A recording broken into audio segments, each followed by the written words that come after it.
Hello everyone and welcome back to my channel. Today I'm going to explain you about what is the Z buffer algorithm. In the previous videos we saw in the lecture series of visible surface detection algorithm, we saw how to understand the or how to detect the back face of a image of an object using the object space method, right?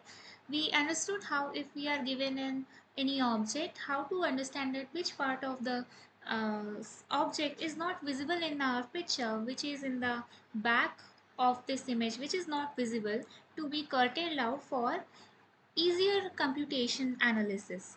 But in that part there was some limitation that this algorithm could not identify if one object overlapped on another object, but only partial surface of one object is not visible to the because of the other object kept on it. Well, don't worry, we will understand it here in this video, that what is really means and what did I really explain right now.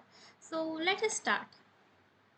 So we are unveiling the magic of Z buffering algorithm.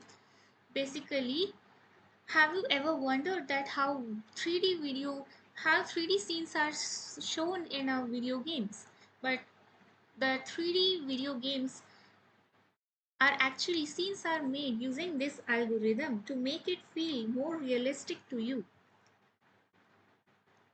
So let us start and see. So what's a Z buffer algorithm?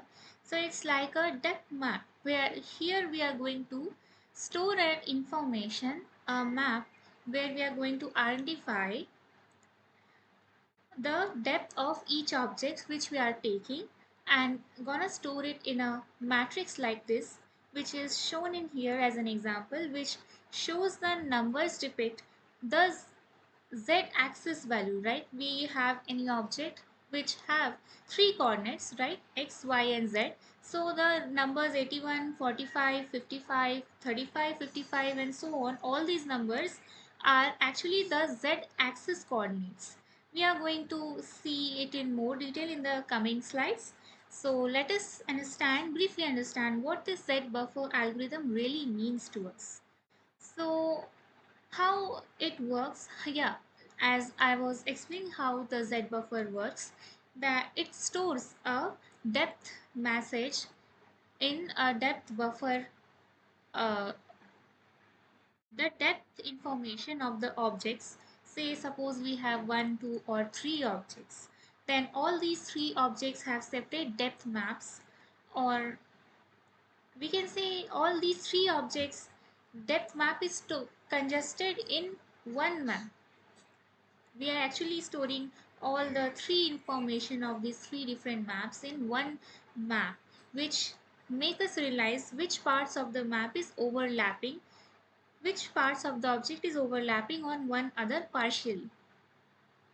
And this information, actually this algorithm works on images directly, that is image, in the earlier lectures, if you remember, we have studied that we can analyze any we can make algorithm based on if we take the real object or take consideration of the image.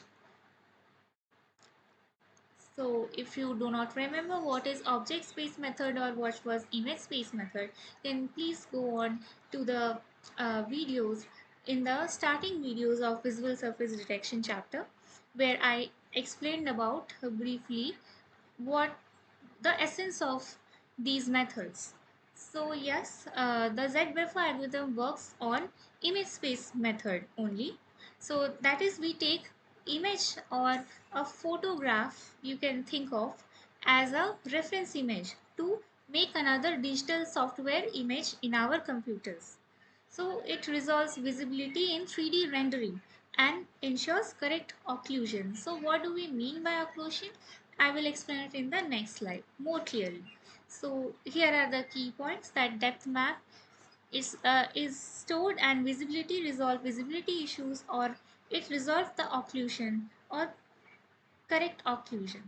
So now we understand what's the partial visibility is shown.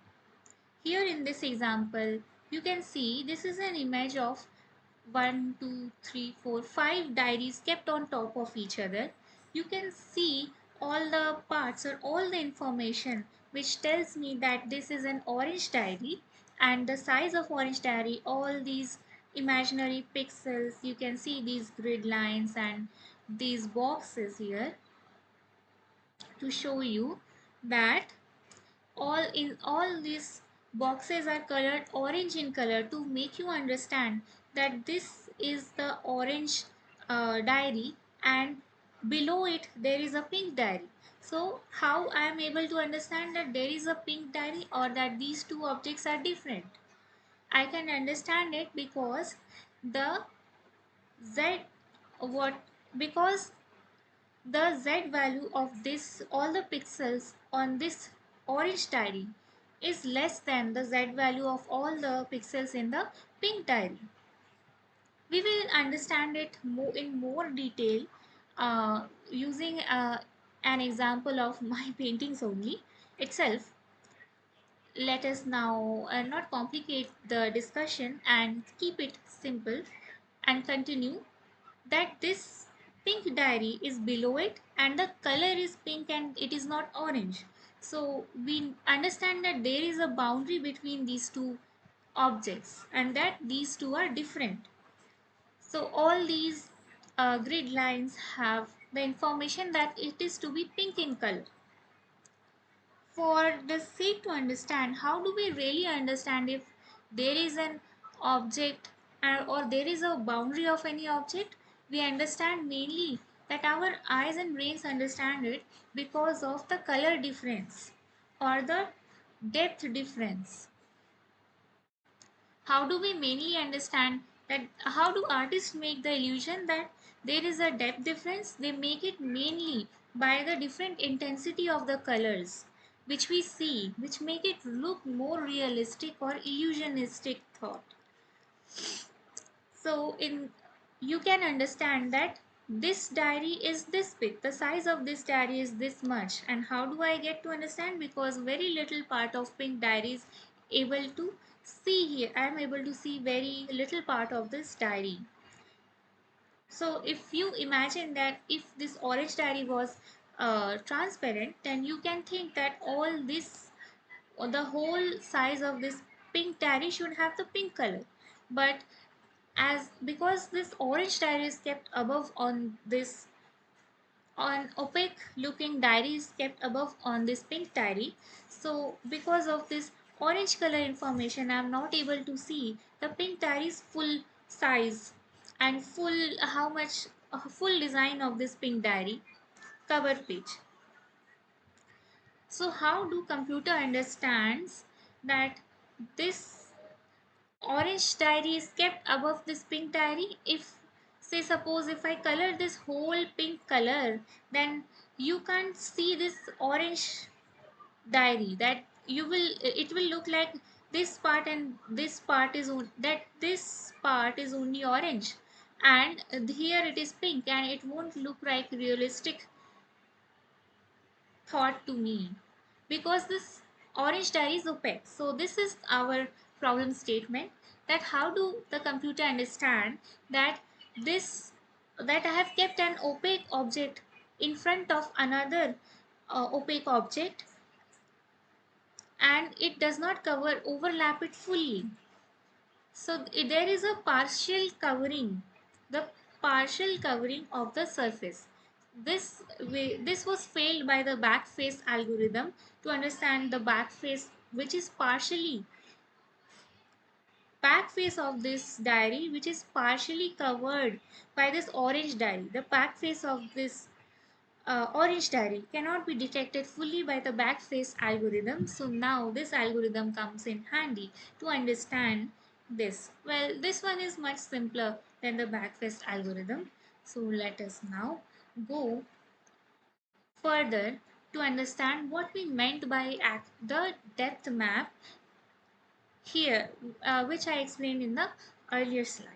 There is a lot of overlapping in this topic, so you will be able to understand the full essence in couple of videos, maybe not in one single video. And then you have to think a little bit on your own too, that to make it a full whole picture what's going on. The algorithm is only 2 lines, but to make it understand it is more than 2 lines. So mainly I can speak about that the Z oh no, not from the beginning, from the current slide. So how this Z buffer algorithm works. So to work on this Z buffer algorithm, to start to getting work, let us understand first what are the two parts of Z buffer algorithms. That Z buffer, actually two memories are used to understand this, to make this algorithm work. First, that is the depth buffer, and another first memory space is depth buffer, and the second memory space is refresh buffer. So first we understand, before moving going on any further, what is depth buffer and what is refresh buffer.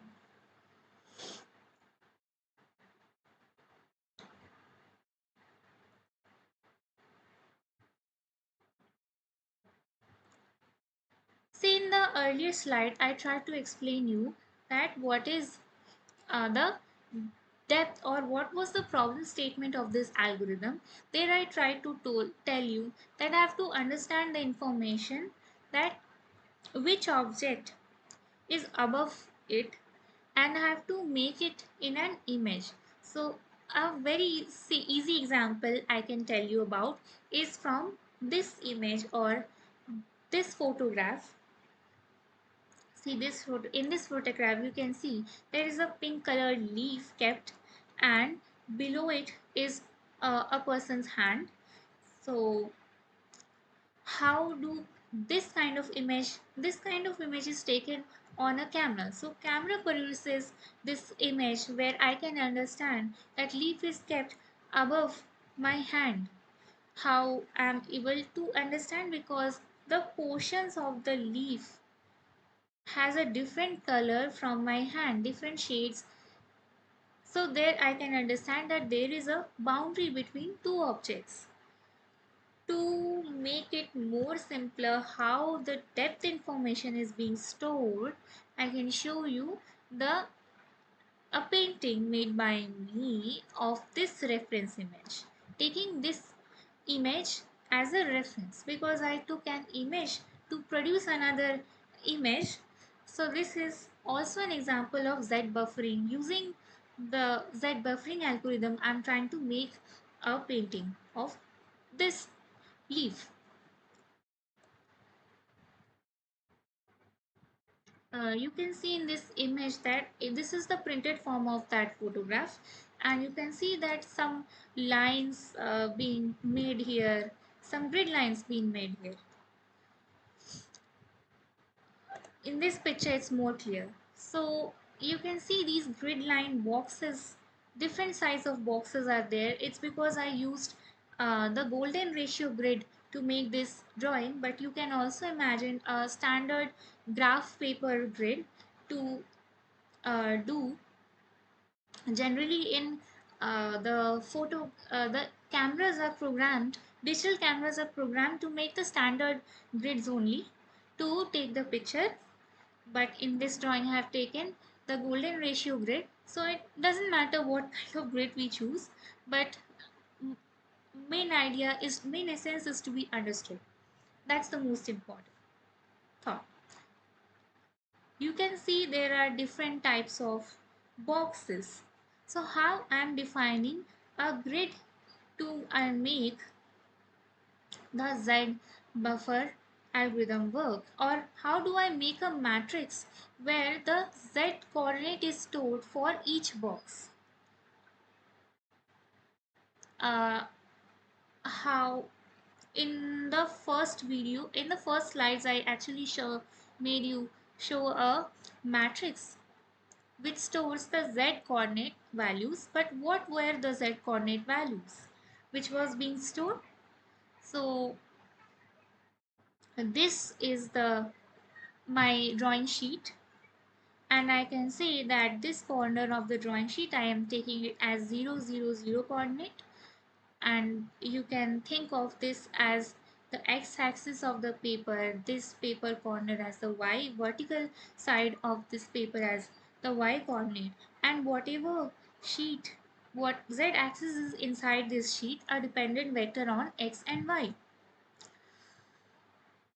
And I am making and I am dividing this whole space into lot many boxes, and you can understand that these boxes can have coordinates. For example, suppose we can think of, say suppose we take the z-axis as projected of projection, z-axis projection on this sheet as the y equal to x line, then what will be the coordinates of this corner of the box? It will be, this point will be 0 comma 0 comma 0 origin, this will be 1 comma 0 comma 0, and this point, say suppose, let us think that this is on the z axis, our projected z axis, then the coordinates of this box, this point of the box will be 1 comma 1, 1 comma 1 comma 1, and coordinates of this corner of the box will be 0 comma 1 comma 1, I mean 0 comma 1 comma 0. So there are coordinates of this box. Similarly, there are some coordinates of this box, of this box, this box, this box, this box, this box, and so on, actually to all the boxes, what I mean to explain. And some portions of the box actually contain the information of this painting, or the information stored one of this leaf. 1 2 3 4 5 6 7 8 9 10 11 12, say suppose roughly 12 boxes store the information of the leaf image.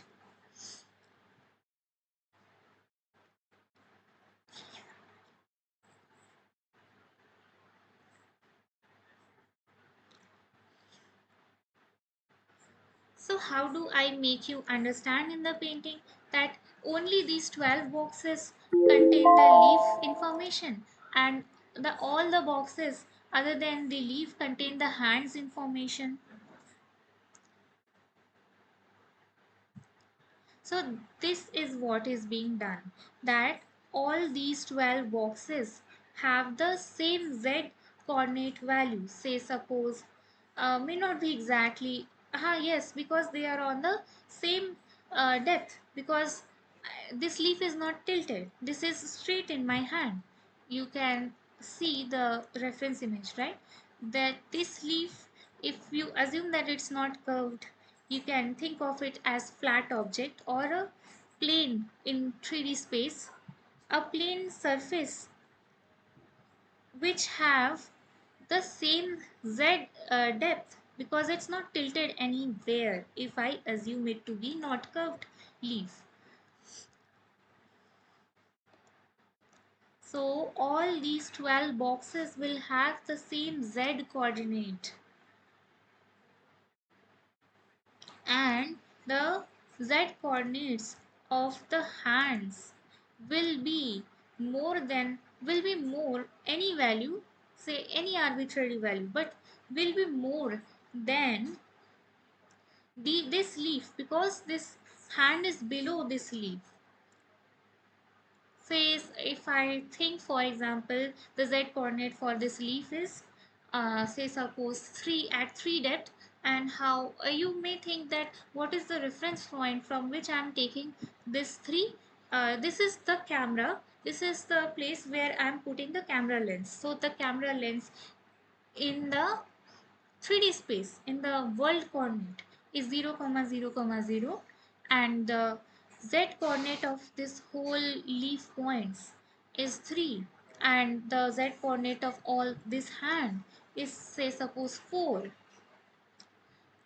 Then this information is being stored inside a matrix, which is a set of different vectors, and those vectors are mainly all the vectors present in this plane of leaf, and all the vectors present in this hand. So we are going to continue this discussion in our next lecture. Till then, bye bye and take care. Thank you all for watching this video till then. If you like this video, then please hit the like button, and if you want to be further notified for more such videos, then please subscribe to our channel. Thank you. We will continue this discussion in the next video.